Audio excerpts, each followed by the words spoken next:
ইতিহাসের পাতার মধ্যে লেখা হয়েছে কোরআন বিজয়ের জন্য, ইসলাম বিজয়ের জন্য তৎকালীন সময়ের নারীরা কত এগিয়ে ছিল। সাতক্ষীরার মায়েরা, এখানে আমরা যত পুরুষ আছি আমাদের স্ত্রীদেরকে এটা একটু আজকে গিয়ে বাড়িতে শোনায় দিবেন। অনুরোধ থাকলো, এমন একজন স্ত্রী প্রত্যেকের ঘরে ঘরে থাকা দরকার। মহিলা শুনতে পেলেন বিশ্বনবী জিহাদের ময়দানে। ইতিমধ্যেই তার বাড়িতে মেহমান, তার ভাই, আপন ভাইকে গিয়ে বললেন, রে আমার ভাই, তুমি আমার ঘরের মেহমান, কিন্তু আজ আমি তোমার কাছে অনুরোধ করি, তরবারিটা হাতে নাও। নবীজি জিহাদের ময়দানে, আর এমত অবস্থায় ঘরের ভিতরে আমি মেহমানদারি করব, এটা হতে পারে না। তুমিও জিহাদের ময়দানে চলে যাও, আল্লাহর দিন প্রতিষ্ঠার জন্য প্রয়োজনে তোমার রক্তগুলো ঢেলে দাও। কোন সুবহানাল্লাহ। এক কথা শুনে মেহমান দ্বিতীয় কোনো কথা না বলে তরবারি নিয়ে জিহাদের ময়দানের দিকে রওনা হয়ে গেলেন। আল্লাহু আকবার! কি ঈমান, কি স্পিড, কি পাওয়ার আল্লাহর জন্য। আমরা হলে তো বলতাম বেড়াইতে আসছি 3 দিন পরে না হয়ে যাব, কিন্তু উনি কি বলছেন, একটা শব্দ নয়, তরবারিটা হাতে নিয়ে নিজের তাজা রক্ত ঢেলে দেবার জন্য দৌড় আরম্ভ করছেন। সুবহানাল্লাহ, কি ত্যাগ! ইতিমধ্যে ওই মহিলা দেখলেন তার ঘরের ভিতরে তার স্বামী বসে আছেন।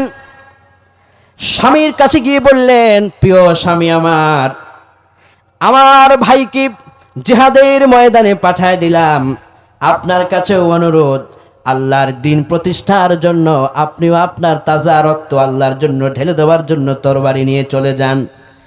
স্বামী তার স্ত্রীর কথা শুনে 1 সেকেন্ডও বিলম্ব না করে তরবারি নিয়ে জিহাদের ময়দানের দিকে রওনা হয়ে গেলেন। একটু পরে এই মা দেখতে পেলেন ঘরের এক কোণার ভিতরে তার উপযুক্ত সন্তান বসা। সন্তানকে বললেন, আমার কলিজার টুকরা সন্তান, অনেক কষ্ট করে তোমাকে আমি লালন পালন করেছি, বড় করেছি যুবক সন্তান, আমি আজ তোমার মামাকে জিহাদের ময়দানে পাঠায় দিলাম, তোমার বাবাকেও জিহাদের ময়দানে পাঠায় দিলাম। ও আমার সন্তান, আমি মা হয়ে তোমাকে আদেশ দিচ্ছি, তরবারি নাও, আল্লাহর রাজ কায়েমের জন্য তুমিও জিহাদের ময়দানে ঝাঁপিয়ে পড়ো। কোন সুবহানাল্লাহ। একজন মা তার সন্তানকে তরবারি দিয়া জিহাদের ময়দানে পাঠায় দিলেন। এবার ছেলেটা মায়ের কথা শুনে এক শব্দ করে নাই, তিনি অস্ত্র নিয়ে তরবারি নিয়ে জিহাদের ময়দানে ঝাঁপিয়ে পড়লেন। যুদ্ধ যখন ঘনিয়ে আসলো, এক ঘর থেকে 3 জন চলে গেল জিহাদের ময়দানে। কে বাঁচলো, কে শহীদ হলো, মা এবার এই খবর না নিয়ে মা যুদ্ধের ময়দানের দিকে পাগলের মতো দৌড় আরম্ভ করছে। বিকেলের দিকে সাহাবায়ে কেরাম যারা যুদ্ধ করে এসেছেন তারা দেখে মহিলাকে বললেন, ও আল্লাহর বান্দি, তুমি দৌড়াচ্ছ জিহাদের ময়দানে, তোমার ঘর থেকে যে 3 জন গিয়েছে আমি আমার নিজের চোখে দেখেছি, তোমার ভাইটা আল্লাহর জন্য তার তাজা রক্ত ঢেলে দিয়ে আমার সামনে শহীদ হয়ে গিয়েছে। কোন সুবহানাল্লাহ। মহিলা কিছুই বলছে না, সামনের দিকে দৌড় আরম্ভ করছে। ভাইয়ের মৃত্যুর খবর শুনে মহিলার হৃদয়ে কান্দে না, কান্নাও করে না, দৌড় আরম্ভ করছে। একটু পরে আরেকজন সাহাবীর সঙ্গে দেখা, আর বললেন, ও আল্লাহর বান্দি, পাগলের মতো দৌড়াচ্ছ কেন? তোমার স্বামীকে তো আমি চিনি, আমার পাশেই তোমার স্বামী লড়াই করেছিল, তোমার স্বামী ইসলামের জন্য লড়াই করতে করতে আমি নিজের চোখে দেখলাম একজন কাফির এসে প্রথমে তোমার স্বামীর ডান হাতকে ফেলে দিয়েছে, এরপরে তোমার স্বামীর বাম হাত দিয়া তরবারি চালাচ্ছে, একটু পরে আরেকটা কাফের এসে বাম হাতকে ফেলে দিয়েছে। এবার তোমার স্বামীকে আমি দেখতে পেলাম এই ঠোঁটটা দিয়া তরবারির মুঠাটাকে কামড়ায়া কাফেরদের সঙ্গে সামনে বীরের মতো আগায় গেছে। একটু পরে আরেকজন কাফের এসে তরবারি দিয়া তার মাথাটাকে আলাদা করে দিয়েছে। তোমার আমার সামনেই শহীদ হয়ে গেছে। মহিলা এবারও কিছু কয় না, সামনের দিকে দৌড় আরম্ভ করেছে। একটু পর আরেকজন মহিলাকে সালাম দিয়া কয়, ও আল্লাহর বান্দি, ও আমার মা তুল্য, তুমি দৌড়াচ্ছ কেন পাগলের মতো? আমি আমার চোখের সামনে তোমার কলিজার টুকরা সন্তানকেও শহীদ হতে দেখে এসেছি। মহিলা তার আপন ভাইয়ের মৃত্যুর খবর শুনে, শহীদের খবর শুনে ভীত হলেন না। ভাইয়ের খবর শুনে ভীত না হয়ে স্বামীর খবর, মৃত্যুর খবর শুনে ভয় পেলেন না। সন্তানের মৃত্যুর খবর শুনে কান্না করলেন না, হৃদয়ে তার ভেঙে পড়ল না। এই দৃশ্য দেখে সাহাবায়ে কেরাম অবাক হয়ে গেলেন। জিজ্ঞেস করলেন, আল্লাহর বান্দি, তোমার স্বামীর মৃত্যুর খবর দেয়া হলো, তোমার আপন ভাইয়ের মৃত্যুর খবর দেয়া হলো, যে সন্তানকে রাত দিন কষ্ট করে তুমি বড় করেছো, মা বাপ জানে একজন সন্তানকে কত কষ্ট করে লালন পালন করা লাগে, এমন কষ্ট করে তুমি লালন করেছো, সেই সন্তানের শাহাদাতের খবর দিলাম, কানলা না, সামনে এগিয়ে যাচ্ছ, কারণটা কি? মহিলা এবার বলে, ও আল্লাহ রাসূলের সাহাবীরা, তোমরা জানো নাকি আমি বিশ্বনবীর উপরে অবতীর্ণ কোরআনে কারীমের একটা আয়াত প্রতিনিয়ত আমি পড়ি, সেখানে আল্লাহ পাক বলেছেন, ওয়ালা তাকুলু লিমান ইউকতালু ফি সাবিলিল্লাহি আমওয়াত বাল আহইয়াউ ওয়ালাকিন লা তাশউরুন। চিন্তা করো না, ভয় করো না, কিসের পেরেশানি তোমাদের? আল্লাহ রাস্তায় যারা জীবন দেয় তারা মরে না, তারা জীবিত, তারা শহীদ। কোন সুবহানাল্লাহ। আমার সন্তান মরে গেছে, ভাই মরে গেছে, আমার স্বামী খতম হয়ে গেছে কাফিরদের হাতে, আমার কোনো দুঃখ নাই, কেননা আমি জানি আমার সন্তানের রক্ত ফোটার বিনিময়ে আল্লাহর জমিনে দিন প্রতিষ্ঠা হবে। কোন আল্লাহু আকবার। মহিলা এবার তাও দৌড়াচ্ছে। সাহাবায়ে কেরাম অবাক চিত্তে তার পিছনে দৌড়ালেন, গিয়ে বললেন, মা এবার কেন দৌড়াচ্ছেন? মহিলা এবার বললেন, জিহাদের ময়দানে তো রাসূল ছিলেন, নবীজি কেমন আছে, নবীজির খবরটা না জানা পর্যন্ত আমার কলিজা ঠান্ডা হবে না। সাহাবী বললেন, আল্লাহর বান্দি, আল্লাহর হাবিব ঠিক আছেন, সুস্থ আছেন, কাফেররা একটা তরবারির টোকাও রাসূলের উপরে দিতে দেয় নাই, দিতে পারে নাই। সাহাবায়ে কেরাম হুজুরকে চারিপাশে, তার চারিদিকে তারে প্রোটেক্ট করেছে, নিরাপত্তা দিয়েছে। মহিলা এবার বলছেন, হাত্তা তাকররা আইনি। ও আমার আল্লাহর হাবিবের সাহাবীরা, তোমরা বলছো প্রাণের নবীজির কিছু হয় নাই, কিন্তু তোমরা মনে রাখো, যতক্ষণ পর্যন্ত আমার দুই চক্ষু দিয়া নবীজিকে না দেখবো আমার কলিজা ঠান্ডা হবে না। আল্লাহু আকবার। কি ভালোবাসা, কি শ্রদ্ধা রাসূলের জন্য, প্রাণপ্রিয় রাসূলের জন্য, কি হৃদয়ঙ্গম। হাত্তা তাকাররা আইনি, স্বর্ণাক্ষরে হাদিসের পাতায় লেখা হলো। মহিলা বলছে, আমি আমার রাসূলকে না দেখা পর্যন্ত কলিজা আমার ঠান্ডা হবে না, তাই আমি পাগলের মতো দৌড়াচ্ছি, রাসূল কেমন আছে আমার দেখা দরকার। কোন সুবহানাল্লাহ। এবার মহিলা বিশ্বনবীর পর্যন্ত পৌঁছে গেলেন, পর্দার ভিতর থেকে সালাম দিলেন। আল্লাহর হাবিব তিনি কান্না জড়িত কণ্ঠে সালামের জবাব দিলেন। এরপর সাহাবায়ে কেরাম বললেন, হুজুর, তিনি হলেন ওই মহিলা যার ঘর থেকে আজকে বীর শ্রেষ্ঠ 3 জন শহীদ হয়েছে আল্লাহর জন্য। তার সন্তানও শহীদ হয়েছে, তার আপন ভাই শহীদ হয়েছে, তার স্বামীও শহীদ হয়েছে। নবীজি আবার মুস্কি হেসে বললেন, মহিলাকে বলে দাও তার ঘরের 3 জন শহীদ এই মুহূর্তে জান্নাতের পাখি হয়ে জান্নাতের ভিতরে উড়াউড়ি করতেছে। সুতরাং আমার ভাইরা, আল্লাহর জন্য জীবন দিতে পারা, আল্লাহর জন্য কিছু করতে পারা, আল্লাহর জন্য 1 সেকেন্ড সময় দিতে পারা, এটা বড় জীবনের বড় পাওয়া।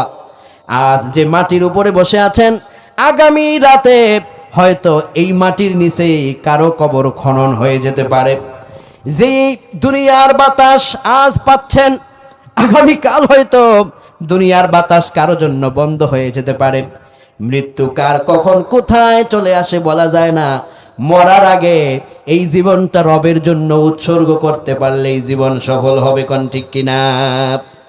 ও আমার সাতক্ষীরার কোরআন প্রেমিক তাওহীদ জনতা, আমি আপনাদের পায়ে ধরে বলে যাই, আসুন না এই কোরআনকে একটা বার বলি, রে কোরআন, তোমাকে আমি জন্মের পর থেকে দেখে এসেছি, তোমার কালো অক্ষরগুলোকে আমি শুধু দেখেছি, মাঝে মাঝে তোমাকে আমি পড়েছি, মাঝে মাঝে তোমাকে আমি একটু চুমু খেয়েছি, কিন্তু তুমি কি করে রাষ্ট্র চালাতে পারো ওইটা তো আমি দেখি নাই, এবার একবার দেখতে চাই। ঠিক কিনা কোন? কোরআনকে একটু বলেন না, কোরআনকে একটু কোরআনের সাথে কথা বলেন না, যে কোরআন, এই কোরআন মহিমান্বিত কোরআন, তুমি যে নাজিল হয়েছো আসমান থেকে, আমি শুধু তোমাকে দেখলাম আর পড়লাম, চুমু খাইলাম, কিন্তু তুমি যে রাষ্ট্র চালাতে পারো ওইটা তো আমি দেখি নাই, এবার আমি দেখতে চাই। ইনশাআল্লাহ কোন? সবাই বলেন ইনশাআল্লাহ।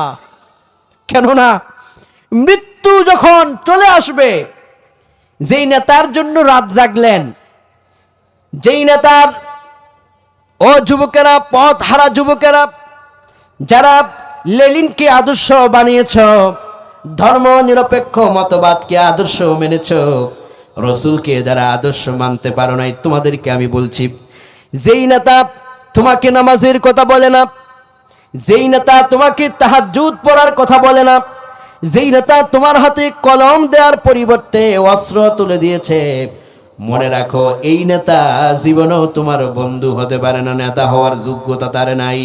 ঠিক কিনা কোন? নেতা হওয়ার যোগ্যতা তো তিনি রাখেন যিনি অস্ত্রের বদলে হাতের মধ্যে আল্লাহর কোরআনটা তুলে দিতে পারেন। কোন ঠিক কিনা? নেতা হওয়ার যোগ্যতা তো তিনি রাখেন যিনি তার কর্মীদেরকে দেখা হওয়া মাত্রই বলবে, যা কিছুই করো নামাজ ঠিক মতো পড়েছো কিনা জবাব দাও। ঠিক কিনা কোন? নেতা হওয়ার যোগ্যতা তো তিনি রাখেন যিনি তার কর্মী অসুস্থ হয়ে গেলে হসপিটালে গিয়া দেখে, সময় মতো সেবা শুশ্রূষা করে, জনগণের পাশে থাকে, নানান রকমের বিপদ মুসিবতের সময় পাশে এগিয়ে যায়। তাদেরকেই তো নেতা বলে।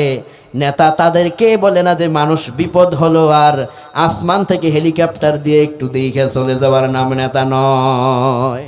নেতা হচ্ছে জনগণের পাশে গিয়ে জনগণের দুঃখ দুর্দশা দূর করার জন্যে সর্বোচ্চ চেষ্টা প্রয়োগ করার নাম নেতার আদর্শ। নেতা হচ্ছেন তিনি যিনি দিনের বেলায় রাষ্ট্রের জন্য কাজ করবেন, রাতের বেলায় তাহাজ্জুদের সেজদায় পড়ে পড়ে রাষ্ট্রের জন্য আল্লাহর কাছে কান্নাকাটি করে দোয়া করবেন। ওর নাম হচ্ছে আদর্শ নেতা। কোন ঠিক কিনা? এই রকমের নেতা যদি বাংলাদেশে আসে, যিনি রাষ্ট্র পরিচালনা করবেন দিনের বেলা আর রাতের বেলায় তাহাজ্জুদে পড়ে কানবেন, এই রকম আদর্শ নেতা যদি আমরা পাই, একটু ভাবুন না কত সুন্দর হতে পারে। একটু ভাবুন না কত সুন্দর সুশৃঙ্খলতা ফিরে আসতে পারে। একটু কোরআনটাকে নিয়ে ভাবেন না। এই যে রমজান চলে গেল, আপনারা শুনছেন না যে রমজানে একটি ফরজ করলে অন্য মাসের 70টি ফরজের সওয়াব আপনাকে দেওয়া হয়েছে। সুবহানাল্লাহ। কোন এগুলো শুনছেন না?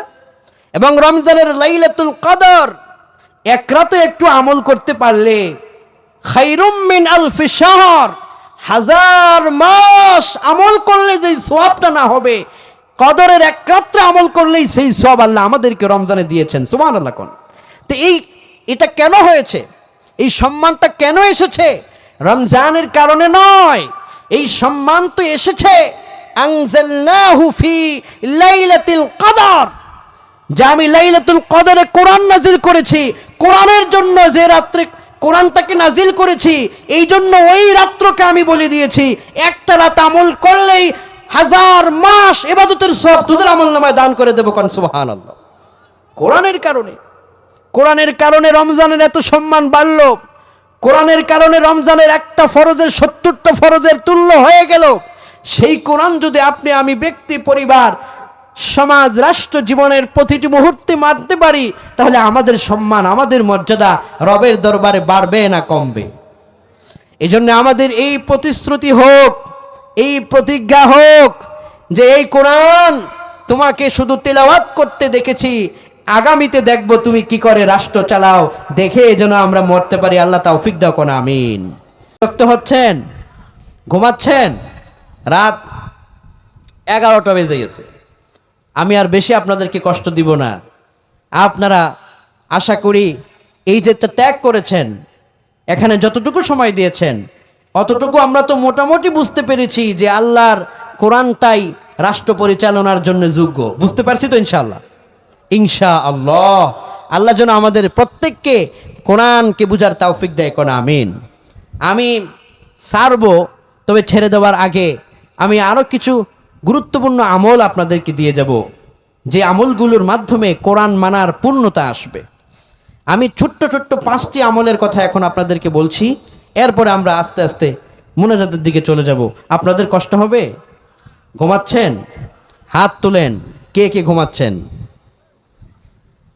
মাশাআল্লাহ, স্ট্রং অডিয়েন্স, আপনারা সচেতন আছেন। ঘুমাইলে তো আর হাত তুলতে পারে না।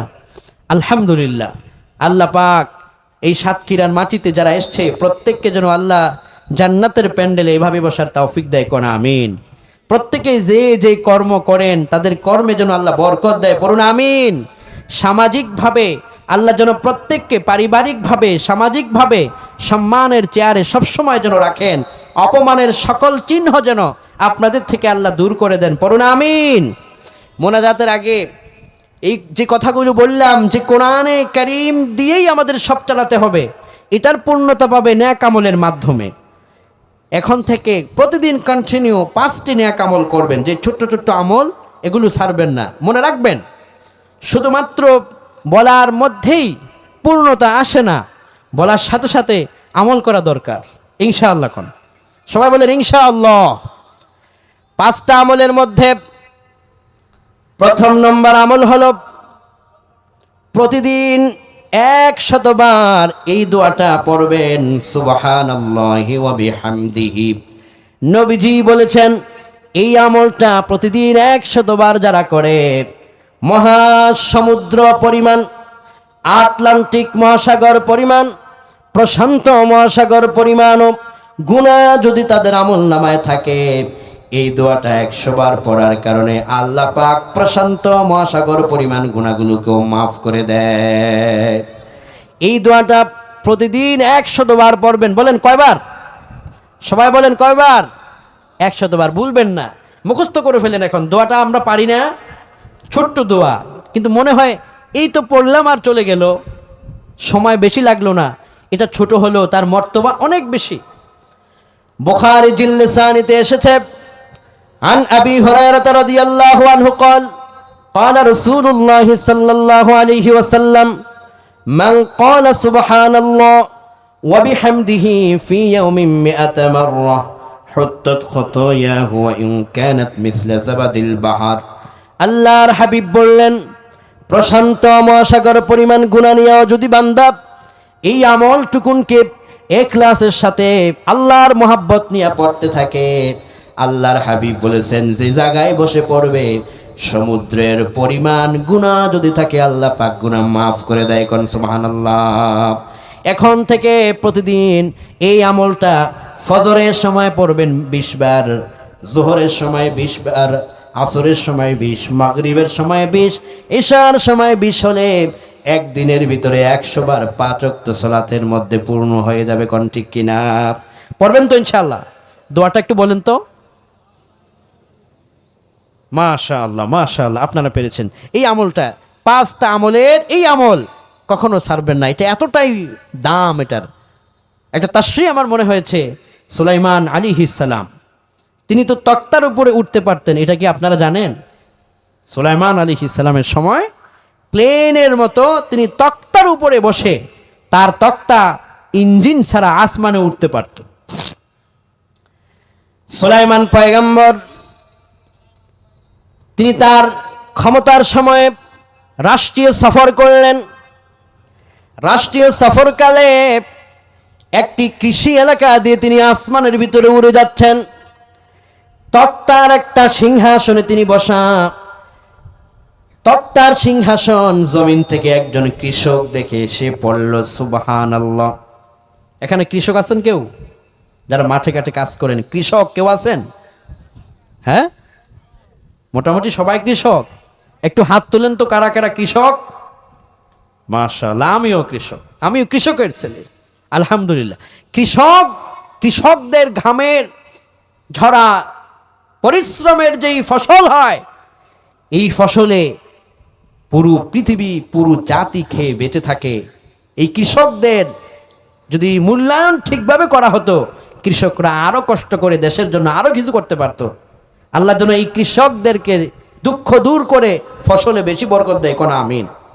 তো একজন কৃষক মানুষ স্বাভাবিকভাবে একটু সরল থাকে, কোনো পেশ থাকে না, ঝগড়াঝাটিতে নাই, একটু সরল থাকে, ভালো থাকে, সৎ থাকে।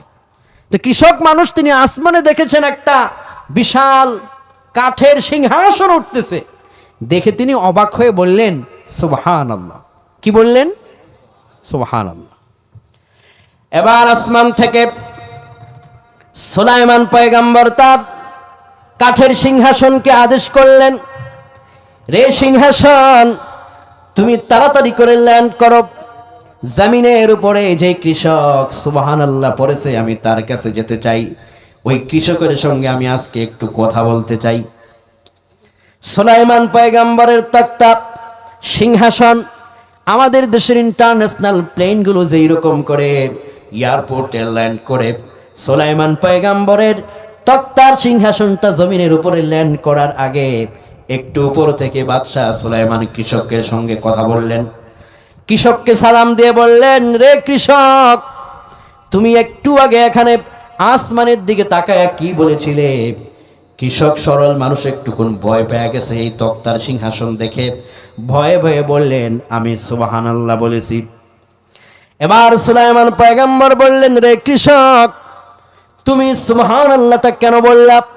কৃষক কয়, আমি জীবনেও কোনো তক্তা আসমানে এইরকম করে উঠতে দেখি নাই।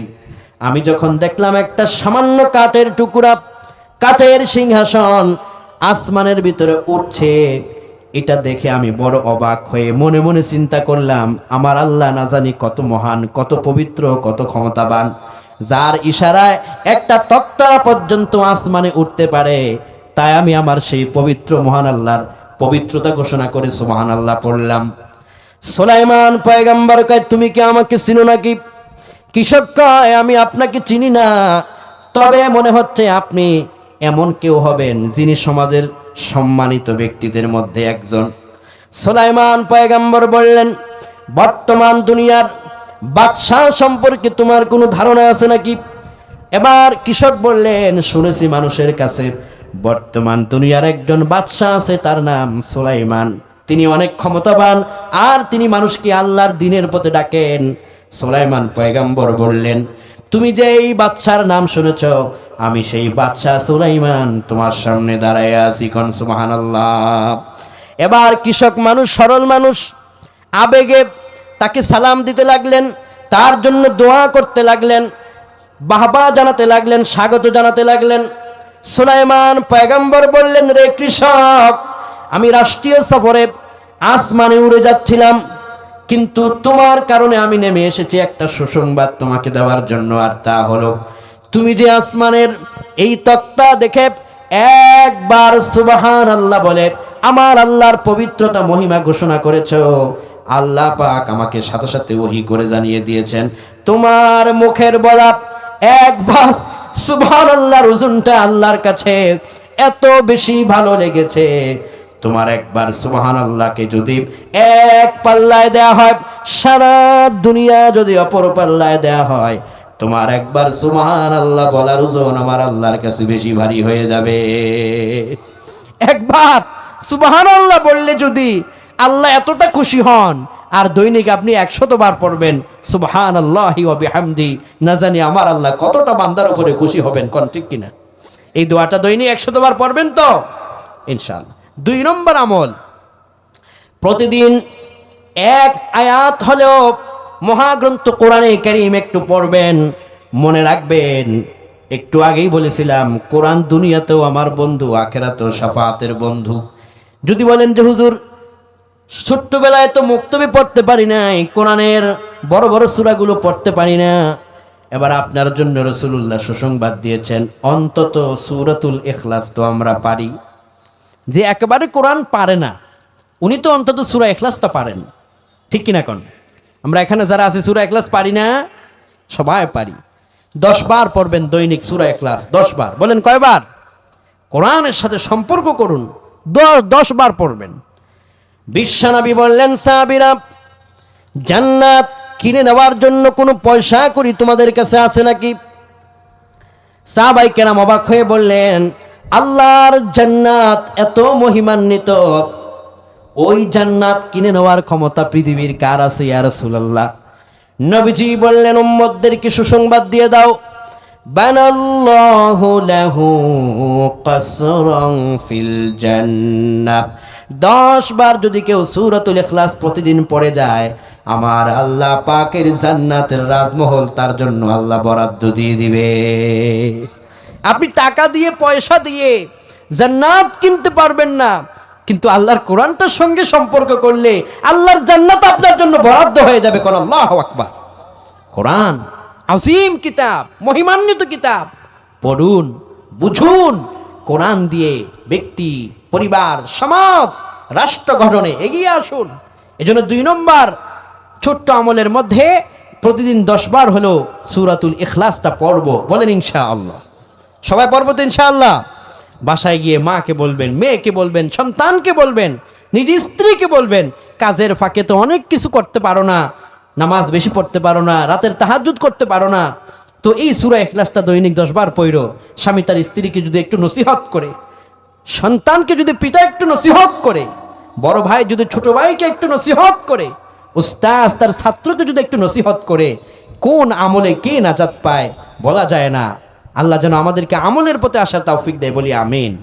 এটা 2 নম্বর গেল। 3 নম্বর, নিম্নে 10 বার দৈনিক প্রিয় রাসূলের উপর দুরূদ শরীফ পড়বেন ইনশাআল্লাহ। বলেন 10 বার সাল্লাল্লাহু আলাইহি ওয়াসাল্লাম। এটাও একটা দুরূদ, ছোট্ট একটা দুরূদ। আপনি যেটা পারেন, দুরূদ ইব্রাহিম সেটাও পড়তে পারেন, যেটা পারেন আপনি পড়বেন। নবীজি বলেছেন, কিয়ামতের ময়দান যেদিন মানুষেরা দাঁড়িয়ে যাবে, মুসনাদে আহমদের বর্ণনায়, মান সাল্লা আলা মুহাম্মদ ওয়া ক্বালা আল্লাহুম্মা আনজিলহুল মাকআদাল মুকাররাব ইনদাকা ইয়াওমাল কিয়ামা হাল্লাত লাকুম শাফাআতি ইয়াওমাল কিয়ামা। কিয়ামতের ময়দান যেদিন কায়েম হয়ে যাবে, মানুষেরা যখন চিৎকার করতে থাকবে, ওই মুহূর্তে দুনিয়ায় যারা দুরূদ পড়েছে, আমি রাসূল বললাম যে তাদের ডান হাত ধরে আমি তাদেরকে জান্নাতে সুপারিশ করে নিয়ে যাব। কোন সুবহানাল্লাহ। বাবারা, মুরব্বী বাবারা, তরুণ যুবকেরা, পর্দার আড়ালের আমার মায়েরা, দৈনিক 10 বার দুরূদ শরীফটা পড়বেন। 10 বার যদি 2 বার করেও পড়েন প্রতি ওয়াক্ত সালাতে, জোহরে ফজরে যদি 2 বার পড়েন, জোহরে যদি 2 বার পড়েন, আসরে, মাগরিবে, এশায় 2 করে দৈনিক 10টা বার দুরূদ শরীফ তো আপনার হয়ে যাবে, হওয়ার কথাই। এই 10 বার দুরূদ পড়তে তো বেশি সময় লাগবে না, অথচ আল্লাহর হাবিব বললেন, হাল্লাত লাকুম শাফাআতি ইয়াওমাল কিয়ামা। আমি ওয়াদা করলাম তোমার ডান হাতে ধরে তোমাকে জান্নাতে নিয়ে যাব। সুবহানাল্লাহ। তুমি দুরূদ শরীফ পড়ো। দুরূদ শরীফ, আল্লাহুম্মা সাল্লি ওয়া সাল্লিম আলা নাবিয়িনা মুহাম্মদ, এটাও একটা দুরূদ। অথবা আসসালাতু ওয়াসসালামু আলা রাসূলিল্লাহ, এটাও একটা দুরূদ। অথবা সালাতের ভিতরে যেই দুরূদ আমরা পড়ি শেষ বৈঠকে, ওটাও আপনি পড়তে পারেন। প্রতিদিন নিম্নে 10 বার দুরূদ শরীফ পড়বেন প্রাণপ্রিয় রাসূলের উপর। দুরূদ যখন পড়বেন তখন মনে হবে যে আপনার নেতা দুনিয়ার কোন রকম চাঁদাবাজ নয়, মদখোর নয়, ঘুষখোর নয়। আপনার নেতা একজন যার উপরে আপনি দুরূদ পড়তেছেন। কোন ঠিক কিনা? তিনি আপনার আদর্শ নেতা মুহাম্মদ সাল্লাল্লাহু আলাইহি ওয়াসাল্লাম। 4 নম্বরে ছোট্ট আমলের মধ্যে প্রতিদিন 1 বার হলেও আল্লাহর কাছে এই দোয়াটা পড়বেন, রাব্বিগফিরলি যুনুবি। নিজের গুনাহের জন্য নিজে দৈনিক মাফ চাইবেন। পারবেন ইনশাআল্লাহ? নিজে যে গুনাহ করেছি, পাপ করেছি, এই গুনাহ, আপনার আমার গুনার ওজন কত বেশি আমরা কেউ জানি না। নিম্নে দৈনিক ঘুমাবার আগে, অন্তত ঘুমানোর আগে আল্লাহর কাছে এটা বলে ঘুমাবেন যে, আল্লাহ, আজকে যত গুনাহগুলো করছি রাত পোহানোর আগে তুমি মাফ করে দাও। আগামী দিনের সূর্য দেখব, কোনো গ্যারান্টি নাই। ফজরের আজান পর্যন্ত বেঁচে থাকবো, কোনো গ্যারান্টি নাই। সেদিন আমাকে একজন বলল যে, হুজুর, সকালবেলায় তার সকাল 10টায় নিজের বাড়িতে বিয়ের অনুষ্ঠান, নিজ পিতা তার মেয়ের বিয়ের অনুষ্ঠান দেখবে। ফজরের নামাজের আজানের আগে চারিদিকে খবর ছড়িয়ে পড়ল, মেয়ের পিতা আজকে মারা গেছে। আহা, মৃত্যুটা এইভাবে কার কখন এসে যায় বলা যায় না। এই জন্য ন্যাক আমল করে করে সময়টা কাটাই। প্রতিদিন আল্লাহর কাছে ক্ষমা চাইবো যে আল্লাহ, আজকের দিন পর্যন্ত আমার জিন্দগিতে যত গুনাহ করছি সব কিছুর জন্য তোমার কাছে আমি মাফ চাইয়ে ঘুমাইতে গেলাম। অথবা এটা বলবেন আস্তাগফিরুল্লাহ, আল্লাহ আমি তোমার কাছে পাপের জন্য মাফ চাই, ক্ষমা চাই। আস্তাগফিরুল্লাহ, এটা আমরা পারি না? সবাই বলেন এটা পারি না? রব্বি গফিরলি যুনুবি, এটা হাদিসে এসছে। যদি এটা নাও পারেন, তাশরিহ হচ্ছে আপনি আস্তাগফিরুল্লাহ পড়লেও হক আদায় হবে। যদি আরবি এটাও না পারেন, বাংলাতেও যদি বলেন আল্লাহ গো তুমি আমাকে মাফ করে দাও, আল্লাহ গো তুমি আমাকে মাফ করে দাও। নবীজি বলেছেন ইন্না রাব্বাকা লা ইয়াজাবু মিন আবদিহি ইযা ক্বালা রাব্বি গফিরলি যুনুবি। বান্দা যখন গুনাহ করার পরে আল্লাহর কাছে মাপ চাইতে থাকে, আমার আল্লাহ পাক খুশি হয়ে যান। ওই মানুষের মতো যেই মানুষটা রাস্তা দিয়ে হেঁটে গিয়েছে, তার সহায় সম্বল সব ডাকাতে নিয়ে গেছে, লোকটা সব কিছু হারাইয়া অসহায়ের মতো পাগল পারা হয়ে গেছে। একটু পরে ডাকাত দল তার সম্পদ সব ফিরিয়ে দিয়েছে, লোকটা কতটা খুশি হবে। আল্লাহর হাবিব বললেন, হারানো বস্তু মানুষ হারিয়ে যাবার পরে ফিরে পেলে যতটুকুন খুশি হয়, আল্লাহর কোনো বান্দা যখন গুনাহ করে তওবা করে ফিরে আসে, আল্লাহ পাক তার চাইতেও বেশি লক্ষ কোটি গুণ বান্দার উপরে খুশি হন। কোন সুবহানাল্লাহ। আল্লাহর কাছে দৈনিক বলবেন আস্তাগফিরুল্লাহ, আস্তাগফিরুল্লাহ, আল্লাহ মাফ করে দেন, ক্ষমা করে দেন। দৈনিক এভাবে করে আল্লাহর কাছে দোয়া করতে থাকবেন ইনশাআল্লাহ। 5 নম্বরের যে আমলটা আপনাদেরকে আমি দিব সেটা হচ্ছে প্রতিদিন 5 ওয়াক্ত সালাত জামাতের সাথে পড়বেন ইনশাআল্লাহ। কোন নামাজ আমরা ছাড়বো না, কেউ ছাড়বো না ইনশাআল্লাহ। নামাজ পড়বেন, বিশেষ করে ফজরের সালাতের সময় একটু ঘুম লাগে, তখন যদি কষ্ট করে উঠে পড়তে পারেন, কি পুরস্কার নবীজি বলেছেন। বিশ্বনবী বললেন, মান সাল্লা রাকাতাল ফজর খায়রুম মিনাদ দুনিয়া ওয়া মা ফিহা। ফজরের মাত্র 2 রাকাত নামাজ যদি তুমি আদায় করতে পারো, আল্লাহর হাবিব বলেছেন ফজরের 2 রাকাত নামাজ যদি এক পাল্লায় দেওয়া হয়, সারা দুনিয়া যদি অপর পাল্লায় দেওয়া হয়, ফজরের 2 রাকাত নামাজের মূল্য সারা দুনিয়া থেকে বেশি আল্লাহর কাছে ভারী হয়ে যাবে। ও আমার সাতক্ষীরার তরুণ যুবক ভাইরা, আসুন আমরা প্রতিনিয়ত সালাতের ইহতেমাম করি। ও বৃদ্ধ বাবারা, দাড়িগুলো পেকে গেছে, কখন আল্লাহ ডাক দেন জানি না, যেন এখন থেকে যতই কষ্ট থাকুক, একটু কষ্ট হলো 5 ওয়াক্ত ফরজ সালাতগুলো আমরা পড়বো। মায়েরা আমার, যতই সংসারের ব্যস্ততা থাকুক, একটু ব্যস্ততার ভিতরেও সালাতগুলো পড়বেন, পর্দা করে চলবেন, নিজের স্বামীর আমানত রক্ষা করবেন, সন্তানদেরকে ইসলামের প্রতি পরিচালনার জন্য হিম্মত করবেন, চেষ্টা করবেন।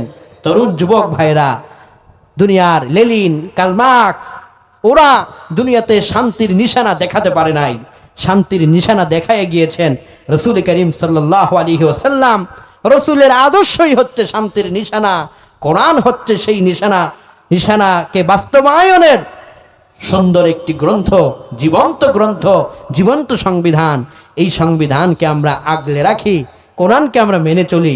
আল্লাহ যেন আমাদের প্রত্যেককে এই গুরুত্বপূর্ণ কথাগুলো স্মরণে রেখে, মনে রেখে, আমলের মাধ্যমে যেন বাস্তবায়ন করার তৌফিক দেয়। সকলে পড়ুন আমিন।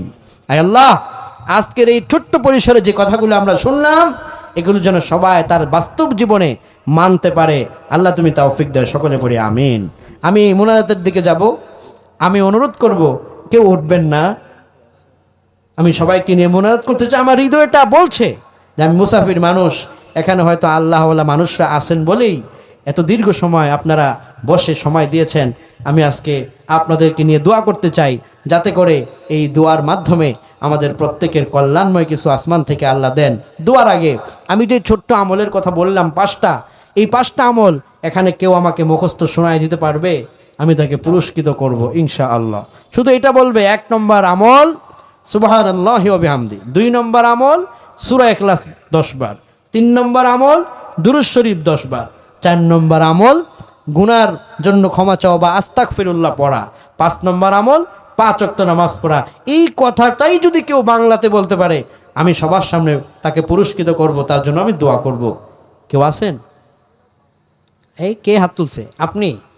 আচ্ছা, আপনি আসেন, আচ্ছা, হ্যাঁ সবাই পারবে। মাশাআল্লাহ মাশাআল্লাহ, বারাকাল্লাহু ফি ইলমিক। মাশাআল্লাহ, এই যে মুরব্বী বাবাও তো হাত তুলছে। আচ্ছা, তাহলে আমি এই যুবক ভাই তো দেখা যাচ্ছে, একটু দয়া করে একটু সামনে আসবেন, তাহলে আমরা। মাশাআল্লাহ মাশাআল্লাহ মাশাআল্লাহ, ওনাকে আমার মাইক্রোফোন দিয়ে দেব, আপনি আসেন, স্টেজে চলে আসেন। স্টেজে না, সমস্যা নেই, আসেন, আমি আপনার জন্য দোয়া করব, আসেন।